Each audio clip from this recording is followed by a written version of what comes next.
Hallelujah, hallelujah, hallelujah, hallelujah. ಯೇಸುವೇ ಸ್ತೋತ್ರವಾಗಲಿ ಕರ್ತನೆ. Hallelujah, hallelujah. ಪ್ರಾರ್ಥನೆ ಮಾಡೋಣ. ಪರಲೋಕದಲ್ಲಿರುವ ನಮ್ಮ ತಂದೆಯಾದ ದೇವರೇ, ಕರ್ತನೆ, ನಿಮ್ಮ ಗನುಡ ನಾಮಕ್ಕೆ ಸ್ತೋತ್ರವಾಗಲಿ ಕರ್ತನೆ. ಈ ವೇಳೆಯಲ್ಲಪ್ಪ ನಾವು ನಮ್ಮ ಸಂಘಟನೆವಿರುವುದಕ್ಕಾಗಿ ಸ್ತೋತ್ರ ಮಾಡುತ್ತೇನಪ್ಪ. ಈ ವೇಳೆಯಲ್ಲಪ್ಪ ನಿಮ್ಮ ವಾಕ್ಯಗಳನ್ನು ನಾವು ಧ್ಯಾನಿಸುವಾಗ ದೇವರೇ, ನಿಮ್ಮ ವಾಕ್ಯದ ಸಂಗಡ ನನ್ನ ಸಂಗಡ ನಮ್ಮ ಸಂಗಡ ಮಾತನಾಡಿ ಸ್ವಾಮಿ. ಜೀವವುಳ್ಳ ವಾಕ್ಯಗಳು ನಮ್ಮ ಹೃದಯಗಳಲ್ಲಿ, ನನ್ನ ಹೃದಯಗಳಲ್ಲಿ ಕ್ರಿಯೆ ಮಾಡಲಪ್ಪ. ನಿನ್ನ ಕರೆಗಳಲ್ಲಿ ಅರ್ಪಿಸಿಕೊಡುತ್ತೇನೆ. ಯೇಸು ನಾಮದಲ್ಲಿ ಬೇಡಿಕೊಳ್ಳುತ್ತೇನೆ ತಂದೆ, ಆಮೇಲೆ. ಕರ್ತನಾದ ಯೇಸುವಿನ ನಾಮದಲ್ಲಿ ನಿಮ್ಮೆಲ್ಲರನ್ನು ವಂದಿಸುತ್ತೇನೆ. ಈ ದಿನದ ಧ್ಯಾನಕ್ಕಾಗಿ ಜ್ಞಾನೋಕ್ತಿಗಳು ಅದು 24ನೇ ಅಧ್ಯಾಯ 30ರಿಂದ 34ನೇ ವಚನದವರೆಗೂ ನಾವು ಓದಿಕೊಳ್ಳೋಣ. ಸೋಮಾರಿಯ ಹೊಲದ ಮೇಲೆಯೂ ಬುದ್ಧಿಹೀನನ ತೋಟದ ಮೇಲೆಯೂ ಹಾದು ಹೋದನು. ಆಹಾ, ಮುಳ್ಳುಗಿಡಗಳು ಅದರಲ್ಲಿ ಹರಡಿಕೊಂಡಿದ್ದವು, ಕಳೆಗಳು ಅದನ್ನು ಮುಚ್ಚಿದ್ದವು. ಅದರ ಕಲ್ಲಿನ ಗೋಡೆಯು ಹಾಳಾಗಿತ್ತು. ಆಗ ನಾನು ನೋಡಿ ಮನಸ್ಸಿಟ್ಟೆನು, ದೃಷ್ಟಿಸಿ ಶಿಕ್ಷಿತನಾದೆನು. ಇನ್ನೂ ಸ್ವಲ್ಪ ನಿದ್ದೆ, ಇನ್ನೂ ತುಸು ತೂಕಡಿಕೆ, ಇನ್ನೂ ಕೊಂಚ ನಿದ್ದೆಗಾಗಿ ಕೈ ಅಂದುಕೊಳ್ಳುವೆಯ. ಬಡತನವು ದಾರಿಗಳನ್ನು ಹಾಗೂ ಕೊರತೆಯು ಪಂಜುಗಳನ್ನಂತೆಯೂ ನಿನ್ನ ಮೇಲೆ ಬೀಳುವುದು. ದೇವಜನಗಳೇ, ಈ ಒಂದು ಜ್ಞಾನೋಕ್ತಿಗಳಲ್ಲಿ ನಾವು ನೋಡುವಾಗ ಇಲ್ಲಿ ಅರಸನಾದ ಸಾಲೋಮನನು ಈ ಒಂದು ಕಾರ್ಯಗಳನ್ನು ಇಡುವುದನ್ನು ನೋಡುತ್ತೇವೆ. ನೋಡಿ, ಆತನ ಈ ಲೋಕದಲ್ಲಿ ಜೀವಿಸಿದಾಗ ಆತನು ಒಬ್ಬ ಅರಸನಾಗಿದ್ದನು.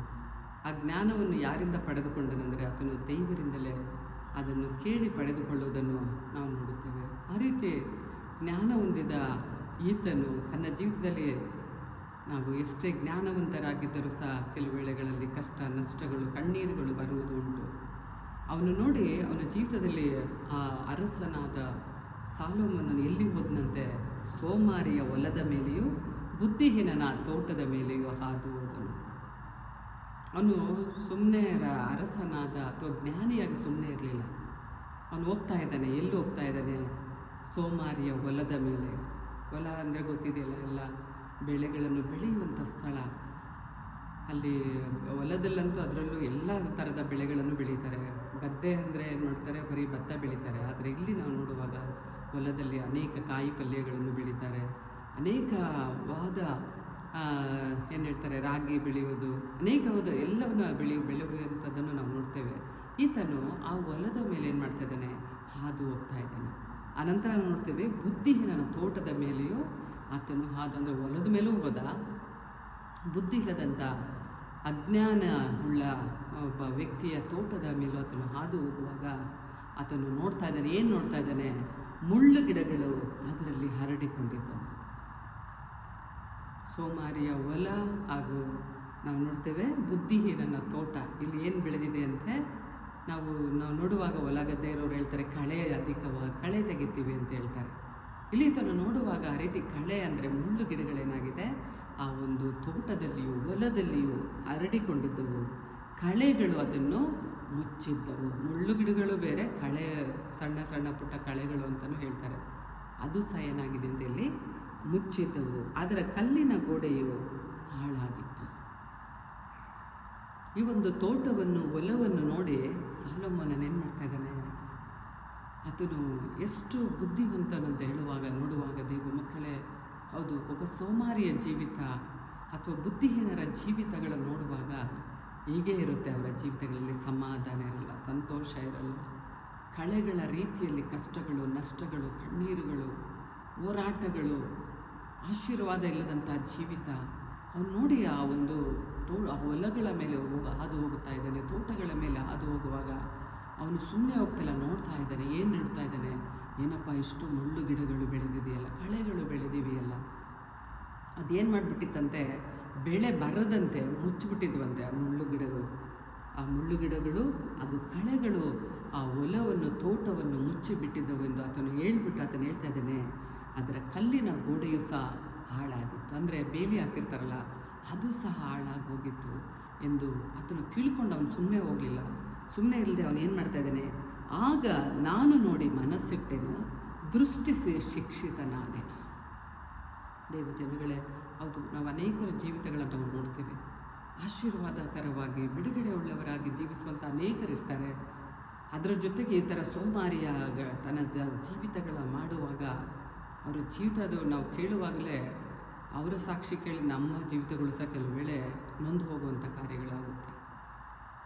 ಇದರ ಅರ್ಥ ಏನಂದರೆ, ಈತನೇನು ಮಾಡ್ದ, ಯೋಚಿಸ್ತಾ ಇದ್ದಾನೆ, ಅಯ್ಯೋ ದೇವರೇ, ಈ ಒಂದು ಸೋಮಾರಿಯ ಹೊಲ ಹೀಗಿದೆಯಲ್ಲ, ಬುದ್ಧಿಹೀನನ ತೋಟಗಳು ಹೀಗಿದೆಯಲ್ಲ, ಅದರಿಂದ ನಾನೇನು ಮಾಡಬೇಕು, ಆ ಒಂದು ಶಾಪಗಳು, ಆತ ಕಾರ್ಯಗಳು ನನ್ನ ಜೀವಿತದಲ್ಲಿ ಬರಬಾರದು ಅಂತ ಹೇಳ್ಕೊಂಡು ಅವನು ಏನು ಮಾಡ್ತಾ ಇದ್ದಾನೆ, ಆತನು ನೋಡಿ ಮನಸ್ಸಿಟ್ಟನಂತೆ, ಓಹೋ ಇದು ಸರಿಯಲ್ಲ, ಈ ರೀತಿ ನನ್ನ ಜೀವಿತ ಇರಬಾರ್ದು, ನಾನು ಬದಲಾಗಬೇಕು. ಆತನು ಹೇಳ್ತಾ ಇದ್ದಾನೆ, ದೃಷ್ಟಿಸಿ ಶಿಕ್ಷಿತನಾದೆನು. ಕಷ್ಟ ನಷ್ಟಗಳು ಯಾಕೆ ಇದೆ, ಇದರಿಂದ ಹೇಗೆ ನಾವು ಬಿಡುಗಡೆ ಹೊಂದಿಕೊಳ್ಬೇಕು ಎನ್ನುವ ಒಂದು ಬುದ್ಧಿಯನ್ನು ಆತನು ಏನು ಮಾಡ್ತಾ ಇದ್ದಾನೆ, ಕಲಿತುಕೊಂಡು ಆತನು ಹೇಳ್ತಾ ಇದ್ದಾನೆ, ಇನ್ನೂ ಸ್ವಲ್ಪ ನಿದ್ದೆ, ಇನ್ನೂ ತುಸು ತೂಕಡಿಕೆ, ಇನ್ನೂ ಕೊಂಚ ನಿದ್ದೆಗಾಗಿ ಕೈ ಮುದ್ರಿಕೊಳ್ಳುವಿ ಅಂದುಕೊಳ್ಳುವೆಯ, ಬಡತನವು ದಾರಿಗಳನ್ನು ಹಾಗೂ ಕೊರತೆಯು ಪಂಜುಗಳನ್ನು ಹಾಗೆ ನಿನ್ನ ಮೇಲೆ ಬೀಳುವುದು. ಈಗ ಮಕ್ಕಳೇ, ಇವತ್ತು ನಾವು ಎಲ್ಲ ವಿಧದಲ್ಲಿಯೂ ನಿದ್ರೆ ಮಾಡಬೇಡಿ ಅಂತ ದೇವರು ಹೇಳಲ್ಲ, ನಿದ್ರೆ ಮಾಡಬೇಕು ನಾವು ಸರಿಯಾದ ಸಮಯದಲ್ಲಿ. ಆದರೆ ಮುಂಜಾನೆಯಲ್ಲಿ ನಾವೇನು ಮಾಡಬೇಕು, ಎದ್ದು ದೇವರನ್ನು ಆರಾಧಿಸುವಂಥದ್ದು, ಬೇಗ ಹೇಳುವಂಥ ಒಂದು ಒಳ್ಳೆಯ ಅಭ್ಯಾಸಗಳನ್ನು ನಾವು ಮಾಡಿಕೊಳ್ಬೇಕು. ಸೋಮಾರಿಗಳು ಏನು ಮಾಡ್ತಾರೆ, 6 ಗಂಟೆ ಆದರೆ ನಾನು ಹೇಳ್ತಾ ಇರ್ತೀನಿ, ಬೆಳಕರಿದ್ರೂ ನಾವೇನು ಮಾಡ್ತಾ ಇರ್ತೀವಿ, ಇನ್ನು ಸ್ವಲ್ಪ ಹೊತ್ತು ಮಲಗೋಣ. ಇವತ್ತು ರಕ್ಷಿಸಲ್ಪಟ್ಟ ನಾವುಗಳು ದೇವರ ವಾಕ್ಯದಲ್ಲಿ ನೋಡುತ್ತೇವೆ, ಲೋಕದವರು ನಮಗಿಂತಲೂ ಜ್ಞಾನಿಗಳೆಂದು ವಚನದಲ್ಲಿ ನಾವು ನೋಡ್ತೇವೆ. ದೇವಜನಗಳೇ, ದೇವರನ್ನು ಅರಿತ ನಾವುಗಳು ಹೇಗೆ ನಾವು ಜ್ಞಾನಿಗಳಾಗಿದ್ದೇವೆ ಅಥವಾ ಅಜ್ಞಾನಿಗಳಾಗಿದ್ದೇವೆ? ಈ ರೀತಿ ಸಾಲೋಮೋನನ ರೀತಿಯಲ್ಲಿ ನಾವು ಅನೇಕರನ್ನು ನೋಡಿ, ಓಹೋ ಇವರ ಜೀವಿತ ಹೀಗಿದೆ, ಇದಕ್ಕೆ ಕಾರಣ ಸೋಮಾರಿತನ ಅಥವಾ ಬುದ್ಧಿಹೀನತೆ. ಒಂದು ಸಭೆಯ ಕೂಟಗಳಿಗೆ ಬರ್ಬೋದು, ಆರಾಧನೆಗೆ ಬರಬೇಕಾದ್ರೂ ಏನು ಮಾಡ್ತೀವಿ, ಅವತ್ತೇ ನಮಗೆ ರೆಸ್ಟ್ ಬೇಕು, ಚೆನ್ನಾಗಿ ಮಲ್ಕೊಂಡು ಎದ್ದು ಆರಾಧನೆ ಸ್ಟಾರ್ಟ್ ಆದಮೇಲೆ ಒಂದು ಅರ್ಧ ಗಂಟೆಗೆ ಬರ್ತೀವಿ. ದೇವ್ರ ಮಕ್ಕಳೇ ನೋಡಿ, ಇದರಿಂದ ಎಂಥ ಪಾಠ ಅವನು ಕಲಿತು ಹೇಳ್ತಾ ಇದ್ದಾನೆ. ಆ ಒಂದು ಅಂಥವರ ಜೀವಿತವನ್ನು ನೋಡಿ ಅದನ್ನು ಹೇಳ್ತಾ ಇದ್ದಾನೆ, ಓಹೋ ನಾನಿನ್ನು ಮುಂದೆ ನನ್ನ ಜೀವಿತ ಹೀಗಿರಬಾರ್ದು, ನನ್ನ ಸೇವೆ ಆಗಿರ್ಬೋದು, ನಮ್ಮ ಕೆಲಸ ಕಾರ್ಯಗಳಾಗಿರ್ಬೋದು, ಈ ರೀತಿಯಾಗಿ ಮುಚ್ಚಿ, ಯಾವ ರೀತಿ ಕಳೆಗಳು ಮುಳ್ಳುಗಳು ಮುಚ್ಚಿ ಹೋಗಿ ಆ ರೀತಿಯಲ್ಲಿ ನನ್ನ ಜೀವಿತ ಇರಬಾರ್ದು ಅಂತೇಳಿ ಆತನು ಏನು ಮಾಡ್ತಾ ಇದ್ದಾನೆ, ನೋಡಿ ಮನಸ್ಸಿಟ್ಕೊಂಡಂತೆ, ಓಹೋ ನಾನೇನು ಮಾಡಬಾರ್ದು, ನಾನಿನ್ನು ಸೋಮಾರಿತನ ಮಾಡಬಾರ್ದು, ನಾನು ಬುದ್ಧಿಹೀನನಾಗಿರಬಾರ್ದು, ನಾನೇನು ಮಾಡಬೇಕು, ಯಾವುದೇ ದೇವರ ಆರಾಧನೆ ಆಗಿರ್ಬೋದು ಅಥವಾ ಮುಂಚಾನೆ ಹೇಳುವಂಥ ಕಾರ್ಯಗಳಾಗಿರ್ಬೋದು, ನಾನೇನು ಮಾಡಬೇಕು, ಬೇಗ ಎದ್ದು ನನ್ನ ದೇವರನ್ನು ಏನು ಮಾಡಬೇಕು, ಆರಾಧಿಸಬೇಕು. ನೋಡಿ, ಯಾವುದೇ ಒಬ್ಬ ವ್ಯಾಪಾರಸ್ಥರನ್ನು ನೋಡಿ, ಅವರು ಏನು ಮಾಡ್ತಾರೆ, ಮುಂಜಾನೆಯಲ್ಲಿ ಕೆಲವರು 3 ಗಂಟೆಗೆ ಎದ್ದೇಳೋದನ್ನು ನೋಡ್ತೀವಿ, ಕೆಲವರು 4-5 ಗಂಟೆಗಳಿಗೆ ಅವರು ವ್ಯಾಪಾರಕ್ಕಾಗಿ ಹೋಗಿ ವ್ಯಾಪಾರ ಮಾಡೋದನ್ನು ನೋಡ್ತೇವೆ. ಅವರ ವ್ಯಾಪಾರಗಳು ಹೇಗಿರುತ್ತೆ ದೇವಜನಗಳೇ, ಉನ್ನತವಾದ ಸ್ಥಿತಿಯಲ್ಲಿ ಅವರು ಇರುವುದನ್ನು ನಾವು ನೋಡ್ತೇವೆ. ಅವರು ವ್ಯಾಪಾರ ಆಗಬೇಕಂದ್ರೆ ಅವರು ಮಲ್ಕೊಂಡ್ರೆ ಅವ್ರ ಜೀವಿತದಲ್ಲಿ ಆಗಲ್ಲ. ನಾನು ಅನೇಕರನ್ನು ನೋಡ್ತಾ ಕೇಳ್ತಾ ಇರ್ತೀನಿ, ಅವರು ಒಂದು ವೇಳೆ ಅವರು ಹೋಟೆಲ್ಲೇ ನಡೆಸಲಿ ಅಥವಾ ಒಂದು ವ್ಯಾಪಾರ ಮಾಡುವವರು ಸಹ ಅವ್ರು ಹೇಳ್ತಾ ಇರ್ತಾರೆ, 3 ಗಂಟೆಗೆ ನಾವು ಎದ್ದು ಸಿದ್ಧತೆ ಮಾಡ್ಕೊಳ್ತೀವಿ. ಹೌದು, ನಮ್ಮ ಜೀವಿತದಲ್ಲಿ ಒಂದು ಆಶೀರ್ವಾದಗಳು, ಬಿಡುಗಡೆಗಳು, ಜಯ ನಮಗೆ ಬೇಕಂದರೆ ನಾವೇನು ಮಾಡಬೇಕು, ನಾವು ಅಧಿಕವಾದ ನಿದ್ರೆ ನಿದ್ರೆ ನಿದ್ರೆ ನಿದ್ರೆ ದೇವಜನಗಳೇ. ಯಾಕೆ ಈ ಕಾರ್ಯಗಳನ್ನೇ ನಾವು ಹೇಳ್ತಾ ಇದ್ದೀವಿ ಅಂದರೆ, ಮುಂಜಾನೆಯಲ್ಲಿ ನಾವು ಎದ್ದ ನಂತರದಲ್ಲಿ ನಮ್ಮ ಜೀವಿತದಲ್ಲಿ ಕರ್ತನು ವಿಶೇಷವಾದ ಕಾರ್ಯಗಳನ್ನು ಮಾಡಲು ಪ್ರಾರಂಭ ಮಾಡಿದರು. 2000 ವರ್ಷದ ಹಿಂದೆ 2000 ಇಸ್ವಿಯಲ್ಲಿ ನಾನು ಒಂದು ದಿನ ಪ್ರಾರ್ಥನೆಗೆ ಬರುವಾಗ ಆ ರೀತಿ ಒಂದು ಪ್ರಾರ್ಥನೆ ಮಾಡ್ಕೊಂಡು ಬಂದೆ, ಸ್ವಾಮಿ ಯಾಕೆ ಇನ್ನೂ ಈ ಕಷ್ಟಗಳು, ಯಾಕೆ ನಮ್ಮ ಜೀವಿತದಲ್ಲಿ ಈ ರೀತಿಯಾದ ಹೋರಾಟಗಳು ಎಂದು ನಾನು ಪ್ರಶ್ನೆ ಹಾಕಿಕೊಂಡು ಬರುವಾಗ ದೇವರು ಕೊಟ್ಟಂತಹ ಒಂದು ವಾಕ್ಯ ಏನಿತ್ತಂದರೆ, ಮುಂಜಾನೆಯಲ್ಲಿ ನನ್ನನ್ನು ಹುಡುಕುವವನು ನನ್ನನ್ನು ಕಂಡುಕೊಳ್ಳುವನು. ಮುಂಜಾನೆ ಜನಗಳೇ, ಬೆಳಗಿನ ಜಾವದಲ್ಲಿ ನಾವು ಒಂದು ವೇಳೆ ರಾತ್ರಿ ಕೆಲಸ ಮಾಡೋರಿಗೆ ಸ್ವಲ್ಪ ಕಷ್ಟ ಆಗುತ್ತೆ, ಆದಾಗ್ಯೂ ಅವ್ರು ರಾತ್ರಿ ಒಂದು ವೇಳೆ ನೈಟ್ ಡ್ಯೂಟಿ ಮಾಡುವಂಥವರು ಪ್ರಾರ್ಥನೆ ಮಾಡಿ ಆದಷ್ಟು ಅವರು ದೇವ್ರ ಸನ್ನಿಧಾನದಲ್ಲಿ ಬರುವಾಗ ದೇವ್ರು ಬಿಡುಗಡೆ ಕೊಡ್ತಾರೆ. ಅದಕ್ಕಂತ ನಾನು ಹೇಳಲ್ಲ ನೀವು ನಿದ್ರೆ ಮಾಡಬೇಡಿ ಅಂತ, ಪ್ರಾರ್ಥನೆ ಮಾಡಿ ಮಾಡ್ಕೊಳ್ಬೋದು ಕೆಲವು ಸಮಯ. ಆದರೆ ಬೇರೆ ಕೆಲಸಕ್ಕೆ ಹೋಗುವ ನಾವುಗಳು ಎದ್ದುಬಿಟ್ಟು ಮತ್ತೆ ಮಲಗಲಿಕ್ಕೆ ಹೋಗಬಾರ್ದು ಯಾವಾಗಲೂ. ಅದಕ್ಕೆ ನಾವು ಒಂದು ಟೈಮಿಂಗ್ ಹೇಳ್ತೀವಿ, ಯಾವಾಗಲೂ 4 ಅಥವಾ 5 ಗಂಟೆಗೆ ಇದ್ದರೆ ಅಷ್ಟೊಂದು ನಿದ್ರೆ ಬರಲ್ಲ.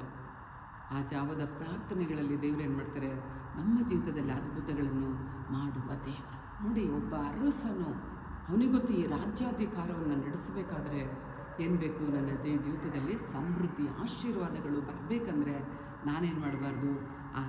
ಇನ್ನೂ ಸ್ವಲ್ಪ ನಿದ್ದೆ, ಇನ್ನೊಂದು ಸುತ್ತು ಕಡಿಕೆ, ಇನ್ನೂ ಕೊಂಚ ನಿದ್ದೆಗಾಗಿ ನಾನು ಏನು ಮಾಡಬಾರ್ದು? ಕೈ ಮುದುರಿಕೊಂಡು ಮಲಗಬಾರದು. ಆ ರೀತಿ ಮಲಗಿದ್ರೆ ನನ್ನ ರಾಜ್ಯವೇ ಏನಾಗುತ್ತೆ? ಪರರ ವಶವಾಗುತ್ತೆ ಅಥವಾ ನಾಶವಾಗುತ್ತೆ. ನೋಡಿ, ಎಷ್ಟು ಚೆನ್ನಾಗಿ ಜ್ಞಾನಿಯಾದ ಸಾಲೊಮೋನನು ಆತನು ತನ್ನ ಜೀವಿತ ಕಾಲದಲ್ಲಿ ಏನನ್ನು ಆತನು ಮಾಡ್ತಾ ಇದ್ದಾನೆ. ದೇವ ಜನಗಳು, ಎಷ್ಟೋ ಸಾರಿ ನಾವು ಸಹ ಅನೇಕ ಕಷ್ಟ ನಷ್ಟಗಳ ಮಧ್ಯದಲ್ಲಿ ಹೋಗ್ತಾ ಇರ್ತೇವೆ. ಆದರೆ ಯಾವತ್ತಾದರೂ ಈ ರೀತಿ ನಾವು ಯೋಚಿಸಿದ್ದೇವಾ ಅಥವಾ ಪ್ರಾರ್ಥಿಸಿದ್ದೇವಾ? ನನ್ನ ಜೀವಿತದಲ್ಲಿ ಯಾಕೆ ದೇವರೇ ಇಂಥ ಕಷ್ಟಗಳು, ಯಾಕೆ ನನ್ನ ಜೀವಿತದಲ್ಲಿ ಹೋರಾಟಗಳು? ಕೇಳುವಾಗ ದೇವರೇನು ಮಾಡ್ತಾರೆ? ಅದ್ಭುತಗಳನ್ನು ಮಾಡ್ತಾರೆ. ದೇವ ಮಕ್ಕಳೇ, ಈ ಮುಂಜಾನೆ ಹೇಳುವಂಥ ಒಂದು ಜೀವಿತ ಇದೆ ನೋಡಿ. ಬೆಳಗಿನ ಜಾವದಲ್ಲಿ ಎದ್ದು ನಾವು ದೇವರನ್ನು ಆರಾಧಿಸಿ ಆನಂತರ ನಾವು ಕೆಲಸ ಕಾರ್ಯಗಳನ್ನು ಮಾಡಿಕೊಳ್ಳುವಾಗ ಉನ್ನತ ಆಶೀರ್ವಾದಗಳನ್ನು ನಾವು ಹೊಂದಿಕೊಳ್ಳಲು ಸಾಧ್ಯ. ಆತನಿಗೆ ಗೊತ್ತಿತ್ತು ಮಲಗುವುದರಿಂದ. ನಿಮಗೆ ಗೊತ್ತು, ಜ್ಞಾನೋಕ್ತಿ ಎಲ್ಲ ಅಧ್ಯಾಯಗಳಲ್ಲೂ ನಾವು ನೋಡುವಾಗಲೂ 6ನೇ ಅಧ್ಯಾಯದಲ್ಲೂ ಸಹ ಇದೇ ಮಾತನ್ನು ಸಾಲೊಮೋನನು ಹೇಳುವುದನ್ನು ನಾವು ನೋಡ್ತೇವೆ. ಅನೇಕ ವಾಕ್ಯಗಳು ಇದೇ ಜ್ಞಾನೋಕ್ತಿಯಲ್ಲಿ ನಾವು ಓದಬಹುದು. ನಾನು ಕಳೆದ ದೇವರ ವಾಕ್ಯ ಕೊಡುವಾಗಲೂ ಹೇಳಿದ್ದೆ, ಜ್ಞಾನೋಕ್ತಿ 20:13 ನಿದ್ರಾನಿರತನಾಗಿರಬೇಡ, ಬಡವನಾದಿ. ಬಡತನ ಅಂದ್ರೇನು? ಹೀನ ಸ್ಥಿತಿಗಳು, ಕಷ್ಟಗಳು, ಕಣ್ಣೀರುಗಳು, ಅನೇಕ ಸಮಸ್ಯೆಗಳು ನಮ್ಮನ್ನು ಆಳ್ತಾ ಇರುತ್ತೆ. ಆದರೆ ದೇವ್ರು ಹೇಳ್ತಾರೆ, ನೀನು ಮುಂಜಾನೆಯಲ್ಲಿ ಏನು ಮಾಡು? ಕಣ್ಣು ತೆರೆ, ಆಹಾರದಿಂದ ತೃಪ್ತಿಗೊಳ್ಳುವ. ಅನೇಕ ಆಶೀರ್ವಾದಗಳು. ಇವತ್ತು ಅನೇಕ ಕ್ರೈಸ್ತರು ಅನೇಕ ಕಷ್ಟ ನಷ್ಟಗಳ ಮಧ್ಯದಲ್ಲಿ ಹೋಗ್ತಾ ಇರೋದನ್ನು ನಾವು ನೋಡ್ತಾ ಇದ್ದೇವೆ ದೇವ ಜನಗಳೇ. ಆದರೆ ನಾವು ಯಾವಾಗ ದೇವರ ಸನ್ನಿಧಾನದಲ್ಲಿ ಎದ್ದು ನಾವು ಕರ್ತನನ್ನು ಆರಾಧಿಸ್ತೇವೋ, ಆತನು ಮುಂಜಾನೆಯಲ್ಲೇ ಬೇಗ ಹೇಳುವಂಥ ಒಂದು ಅಭ್ಯಾಸವನ್ನು ಮಾಡಿಕೊಳ್ಳುವಾಗ ದೇವರೇನು ಮಾಡ್ತಾರೆ? ನಮ್ಮನ್ನು ಆಶೀರ್ವದಿಸುವುದನ್ನು ನಾವು ನೋಡ್ತೀವಿ. ಯಾವಾಗಲೂ ನಾವು ಹೇಳ್ತೀವಿ, ಜ್ಞಾನೋಕ್ತಿಯ 6ನೇ ಅಧ್ಯಾಯದ 6ನೇ ವಚನದಿಂದಲೂ ಸಹ ನೋಡುವಾಗ ದೇವರು ಏನು ಹೇಳ್ತಾರೆ? ಇರುವೆಯ ಹತ್ತಿರ ಹೋಗಿ ಜ್ಞಾನವನ್ನು ತಂದುಕೋ. ಇರುವೆಯ ಹತ್ತಿರ ಹೋಗಿ ನಾವೇನು ಮಾಡ್ಬೇಕಂತೆ? ನೋಡಿ, ಅವು ಏನು ಮಾಡುತ್ತೆ? ಒಂದು ಸಣ್ಣ ವಸ್ತು ಬಿದ್ದಿದ್ರೆ ಹಗಲು ರಾತ್ರಿ ಅನ್ನೋದೇ ಕಷ್ಟಪಟ್ಟು ಅದು ತೆಗೆದುಕೊಳ್ಳೋದು ಹೋಗುವುದನ್ನು ನಾವು ನೋಡ್ತೇವೆ. ಆ ರೀತಿ ಇಲ್ಲೂ ಸಹ ಆತನು ಬರೆಯುವಾಗ ಹೇಳ್ತಾರೆ, ಸೋಮಾರಿಯ ಇರುವೆಯ ಹತ್ತಿರ ಹೋಗಿ ಅದರ ನಡವಳಿಕೆಯನ್ನು ನೋಡಿ ಜ್ಞಾನವನ್ನು ತಂದುಕೋ. ನಡವಳಿಕೆ ನೋಡಬೇಕು ನಾವು. ಕಷ್ಟಪಡದೆ ನಮಗೆ ಆಶೀರ್ವಾದಗಳು ಬರಲ್ಲ. ಯಾವುದೇ ಕಾರ್ಯದಲ್ಲೂ ನಾವು ದೇವರ ಸನ್ನಿಧಾನದಲ್ಲಿ ಬರುವಾಗ, ಬೆಳಗ್ಗೆ ಎದ್ದು ಕರ್ತನನ್ನು ಆರಾಧಿಸುವಾಗ, ಕೆಲಸ ಕಾರ್ಯಗಳು ನಾವು ಮಾಡುವುದಕ್ಕೆ ನೋಡಿ, ಹಳೆಯ ಕಾಲದ ಜನಗಳು ನೋಡಿ, ಅವರು ಬೆಳಗ್ಗೆ ಬೇಗ ಎದ್ದು ಅವರು ಮನೆ ಬಾಗಿಲಲ್ಲಿರುವಂಥ ಕಸ ಗುಡಿಸ್ತಾಯಿದ್ರು. ಯಾಕೆ ಗುಡಿಸ್ಕೊಳ್ತಾಯಿದ್ರು? ದೇವ ಜನಗಳೇ, ಶುದ್ಧತೆ ಒಂದು ತೋರಿಸುತ್ತೆ. ಎರಡನೇದಾಗಿ ಏನು ಮಾಡ್ತಾಯಿದ್ರು?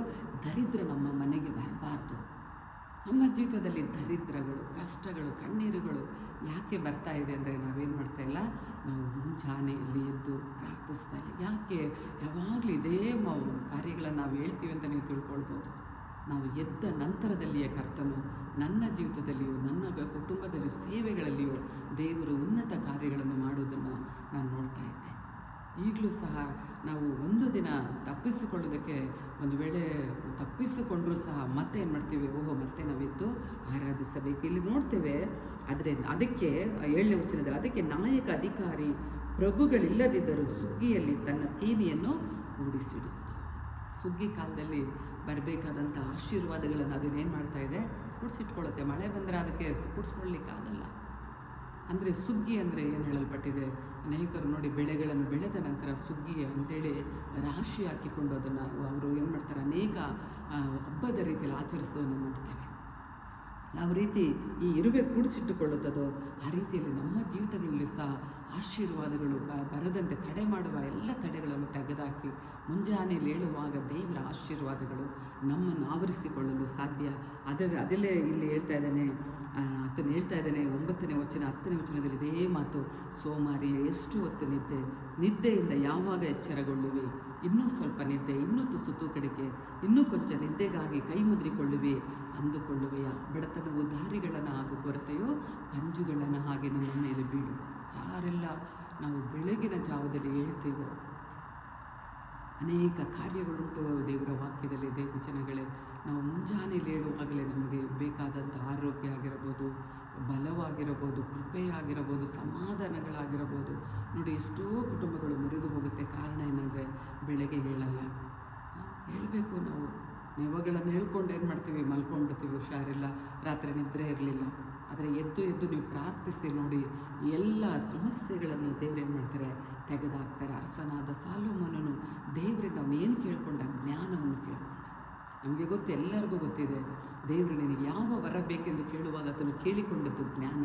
ಹಾಗಾಗಿ ಅವನು ಆ ಸೋಮಾರಿದೆ ಹೊಲದ ಮೇಲೆ ಹೋಗ್ಬೇಕು, ಸುಮ್ಮನೆ ಹೋಗ್ತಾ ಇಲ್ಲ, ಅಬ್ಸರ್ವ್ ಮಾಡ್ತಾ ಇದ್ದಾನೆ, ಅಂದರೆ ಅದನ್ನು ಗಮನಿಸ್ತಾ ಇದ್ದಾನೆ. ಇದೇನಪ್ಪ ಸೋಮಾರಿಯ ಹೊಲ ಹೀಗಿದೆಯಲ್ಲ, ಒಬ್ಬ ಬುದ್ಧಿಹೀನನ ತೋಟ ಏನಾಗಿದೆ, ಮುಳ್ಳು ಗಿಡಗಳ ಮಧ್ಯದಲ್ಲಿ ಹರಡಲ್ಪಟ್ಟಿದೆಯಲ್ಲ, ಕಳೆಗಳು ಬೆಳೆಯಲ್ಪಟ್ಟಿದೆಯಲ್ಲ, ಅಂದರೆ ಕಷ್ಟ ನಷ್ಟಗಳು, ರೋಗಗಳು. ಎಷ್ಟು ವರ್ಷ ಆದರೂ ಕೆಲವರು ನೋಡ್ತಾ ಇರ್ತೀನಿ, ರಕ್ಷಣೆ ಹೊಂದಿದ್ರೂ ಸಹ ಕಷ್ಟ ಹೇಳ್ಕೊಳ್ತಾನೆ ಇರ್ತಾರೆ. ಆ ಜೀವಿತದಲ್ಲಿ ಆಶೀರ್ವಾದಗಳಿಲ್ಲ, ಬಿಡುಗಡೆ ಇಲ್ಲ. ದೈವ ಮಕ್ಕಳೇ, ಇದಕ್ಕೆಲ್ಲ ಕಾರಣ ಮುಂಜಾನೆಯಲ್ಲಿ ಎದ್ದು ನಾವು ಪ್ರಾರ್ಥಿಸುವಂಥದ್ದು, ಅಥವಾ ನೀವೇನೇ ಕೆಲಸಕ್ಕೆ ಹೋಗಿ ಬೇಗ ಹೇಳುವಂಥ ಅಭ್ಯಾಸಗಳನ್ನು ನಾವು ಮಾಡಿಕೊಳ್ಳುವಾಗ ದೇವರೇನು ಮಾಡ್ತಾರೆ, ನಮಗೆ ಆಶೀರ್ವಾದಗಳನ್ನು ಉಂಟು ಮಾಡ್ತಾರೆ. ಎಷ್ಟೋ ಸಾರಿ ನಾವು ದೇವರ ವಾಕ್ಯ ನೋಡಿ, ಅಂಥ ಯೇಸು ಸ್ವಾಮಿ ಭೂಲೋಕದಲ್ಲಿರುವಾಗಲೇ ಏನು ಮಾಡಿದ್ರಂತೆ, ಆತನು ಮುಂಜಾನೆ ಇನ್ನು ಮೊಬ್ಬಿರುವಾಗಲೇ ಆತನು ಎಲ್ಲಿಗೆ ಹೋದ್ರಂತೆ, ಅಡವಿಯ ಸ್ಥಳಗಳಿಗೆ ಹೋಗಿ ಆತನು ಪ್ರಾರ್ಥಿಸುತ್ತಾ ಇದ್ದರು. ದೇವ ಜನಗಳೇ, ನಮ್ಮಲ್ಲಿಗೂ ಬೇಕದು ಆ ಪ್ರಾರ್ಥನಾ ಜೀವಿತ. ನಾವು ಎಷ್ಟಾಗಿ ಮುಂಜಾನೆಯಲ್ಲಿ ಹೇಳ್ತೀವೋ, ಎಷ್ಟು ತಡೆಯಾಗಿ ನಿಂತಂಥ ಪ್ರಾರ್ಥನೆಗಳು ಸಹ ಬೇಗ ಬೇಗ ಉತ್ತರಗಳು ಸಿಗೋಕ್ಕೆ ಪ್ರಾರಂಭವಾಗುತ್ತೆ. ಆದರೆ ಎದ್ದುಬಿಟ್ಟು ಮಲಗಲಿಕ್ಕೆ ಮತ್ತೆ ಹೋಗಬಾರ್ದು. ಒಂದು ಸಾರಿ 5 ಗಂಟೆಗೆ ಹೇಳ್ತೀರಾ ಅಥವಾ 4 ಗಂಟೆಗೆ ಹೇಳ್ತೀರಾ, ಎದ್ದುಬಿಟ್ಟು ಏನು ಮಾಡಬಾರ್ದು, ಮತ್ತೆ ಹೋಗಿ ಹಾಸಿಗೆ ಮೇಲೆ ಮಲ್ಕೊಳ್ಳೋದಲ್ಲ.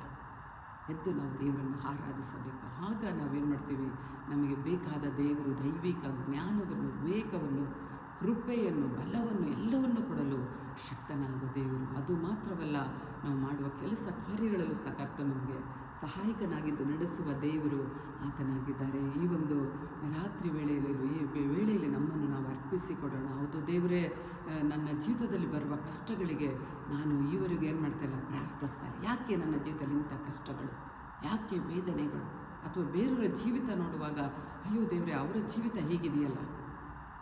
ನಾವು ಕೀರ್ತನೆ 37 ನಾವು ನೋಡುವಾಗ ಅಲ್ಲಿ ದಾವೀದನು ಮಾತನ್ನು ಹೇಳ್ತಾನೆ, ಏನಂತ ಹೇಳ್ತಾರೆ, ಯಥಾರ್ಥನನ್ನು ದೃಷ್ಟಿಸು. ಯಥಾರ್ಥರು ಅಂದ್ರೇನು, ದೇವರಿಗಾಗಿ ಜೀವಿಸುವಂಥ ಮಕ್ಕಳು, ದೇವರನ್ನು ಹುಡುಕುವಂಥ ಮಕ್ಕಳ ಜೀವಿತಗಳನ್ನು ನೋಡುವಾಗ ಅಲ್ಲಿ ನೋಡಿ ತುಂಬ ಚೆನ್ನಾಗಿದೆ.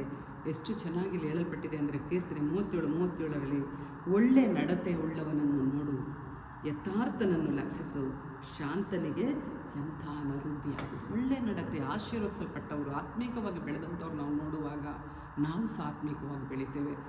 ಎಷ್ಟೋ ವರ್ಷದ ರಕ್ಷಣೆ ಹೊಂದಿದ್ರೂ ಸಹ ಕಷ್ಟಗಳು, ಸಾಲಗಳು, ಶಾಪಗಳು, ಕಣ್ಣೀರುಗಳು, ಇವುಗಳನ್ನು ನೋಡುವಾಗ ನಾವು ಬುದ್ಧಿ ತಂದುಕೊಳ್ಬೇಕು, ನಾವು ತಿರುಗಿಕೊಳ್ಬೇಕು ದೇವರ ಕಡೆಗೆ. ಹೌದು ಸ್ವಾಮಿ, ಇನ್ನು ನೀವು ನಮ್ಮನ್ನು ಕರೆದದ್ದು ಶಾಪಕ್ಕಲ್ಲಪ್ಪ, ಆಶೀರ್ವಾದಕ್ಕಾಗಿ ದೇವರು ನಮ್ಮನ್ನು ಕರೆದಿರುವಾಗ ಆ ಆಶೀರ್ವಾದಗಳನ್ನು ಹೊಂದಿಕೊಳ್ಳುವುದಕ್ಕೆ ನನ್ನನ್ನು ಅರ್ಪಿಸಿಕೊಡುತ್ತೇನೆ ದೇವರೆಂದು ನಾವು ಅರ್ಪಿಸಿಕೊಡುವಾಗ ದೇವರು ಉನ್ನತ ಕಾರ್ಯಗಳನ್ನು ಮಾಡಲು ಆತನು ಶಕ್ತನಾಗಿದ್ದಾರೆ. ದೇವರ ವಾಕ್ಯಗಳನ್ನು ಆಶೀರ್ವದಿಸಲಿ. ಪ್ರಾರ್ಥಿಸೋಣ. ಪರಲೋಕದಲ್ಲಿರುವ ನಮ್ಮ ತಂದೆಯಾದ ದೇವರೇ, ಕರ್ತನೆ, ನಿಮ್ಮ ಮಗನೊಳ ನಾಮಕ್ಕೆ ಸ್ತೋತ್ರವಾಗಲಿ. ಕರ್ತನೆ, ಅದು ಸ್ವಾಮಿ ಅರಸನಾದ ಸೊಲೊಮೋನನಪ್ಪ ದೇವರೇ, ಜ್ಞಾನಿಯಾಗಿದ್ದಾಗ ಅರಸನಾದಾಗ್ಯೂ ಸಹ ಆತನು ದೇವರೇ ಅಪ್ಪ ಆಶೀರ್ವಾದವಿಲ್ಲದೆ ಇರುವ ಶಾಪಗ್ರಸ್ತವಾದ ಕಾರ್ಯಗಳನ್ನು ನೋಡುವಾಗ ಆತನು ದೃಷ್ಟಿಸಿ ಮನಸ್ಸಿಟ್ಟನು, ದೃಷ್ಟಿಸಿ ಶಿಕ್ಷಿತನಾದನೆಂದು ನೋಡುತ್ತೇವಲ್ಲ ದೇವರೇ.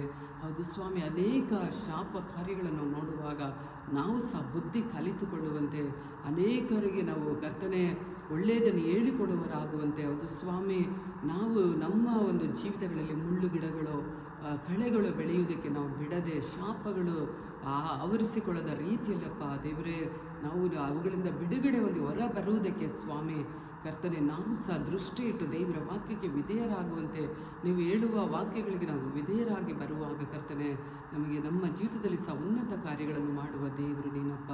ಅದಕ್ಕಾಗಿ ಸ್ತೋತ್ರ ಮಾಡುತ್ತೇನೆ. ವಾಕ್ಯಗಳನ್ನು ಕೇಳುತ್ತಿರುವ ಎಲ್ಲ ದೇವ ಮಕ್ಕಳ ಜೀವಿತದಲ್ಲಿಯೂ ಸಹ ದೇವರೇ, ತಮ್ಮ ಜೀವಿತಗಳನ್ನು ಅರ್ಪಿಸಿಕೊಟ್ಟು ಮುಂಜಾನೆಯಲ್ಲಿ ಎದ್ದು ಆರಾಧಿಸುವಂತೆ ದೇವರೇ, ನಿಮ್ಮನ್ನು ಹುಡುಕುವಂತೆ ನಮಗೆ ಸಹಾಯ ಮಾಡಿ ಕರ್ತನೆ.